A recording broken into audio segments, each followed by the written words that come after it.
আসসালামু আলাইকুম প্রিয় বন্ধুরা, কেমন আছেন সবাই? বন্ধুরা, কখনো কি মনে হয়েছে যখনই আপনি কিছু নিয়ে খুব সতর্ক থাকেন তখনই সেটি ভুল হয়ে যায়? বা যখন আপনার খুব তাড়া তখনই বাস মিস হয়? এটি কি কাকতালীয়, নাকি এর পেছনে কোনো মনস্তাত্ত্বিক কারণ আছে? আজ আমরা কথা বলবো সরের আইন নিয়ে, একটি তত্ত্ব যা আমাদের দৈনন্দিন জীবনের এই অদ্ভুত ঘটনাগুলো ব্যাখ্যা করে। শরের আইন, যেটিকে প্রায়শই মার্ফি আইনের সাথে তুলনা করা হয়, বলছে যদি কোনো কিছু ভুল হওয়ার সম্ভাবনা থাকে তবে তা অবশ্যই ভুল হবে। এটি কোনো বৈজ্ঞানিক সূত্র নয়, বরং এটি একটি মনস্তাত্ত্বিক পর্যবেক্ষণ।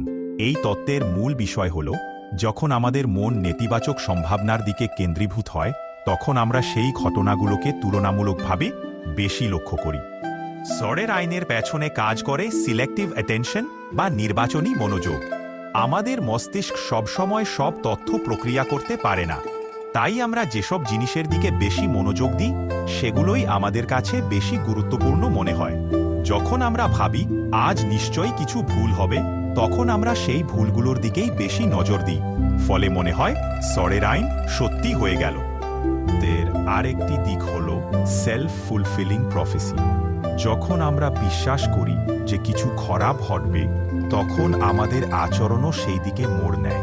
ধরুন, আপনি ভাবছেন আমি নিশ্চয়ই প্রেজেন্টেশনে ভুল করব। এই চিন্তা আপনাকে এতটাই উদ্বিগ্ন করে তুলতে পারে যে আপনি সত্যিই ভুল করে ফেলেন। এভাবে শরের আইন আমাদের মনের একটি আয়না হয়ে ওঠে। তবে শরের আইন কি শুধুই নেতিবাচক? মনোবিজ্ঞানীরা বলেন এটি আমাদের জীবনের একটি শিক্ষা। এই তত্ত্ব আমাদের মনে করিয়ে দেয় যে আমরা যেদিকে মনোযোগ দিই আমাদের জীবন সেদিকেই মোড় নেয়। যদি আমরা ইতিবাচক দিকে মনোযোগ দিই তাহলে হয়তো শরের আইনের প্রভাব কমে যাবে। উদাহরণস্বরূপ, বাস মিস হলেও হয়তো আপনি পথে একজন বন্ধুর সাথে দেখা করে ফেলবেন। এর আইন আমাদের মনে করিয়ে দেয় যে জীবন অনিশ্চিত, কিন্তু এই অনিশ্চয়তার মধ্যেই লুকিয়ে আছে শিক্ষা। পরের বার যখন কিছু ভুল হবে তখন হয়তো একটু হেসে বলবেন, এটা তো শরের আইন, এবং তারপর এগিয়ে যাবেন। কারণ জীবনের ছোট ছোট ভুলগুলোই আমাদের গল্পকে রঙিন করে।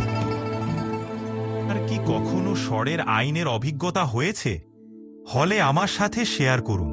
আর এই ভিডিও পছন্দ হলে লাইক ও শেয়ার করতে ভুলবেন না। পরবর্তী ডকুমেন্টারিতে আবার দেখা হবে।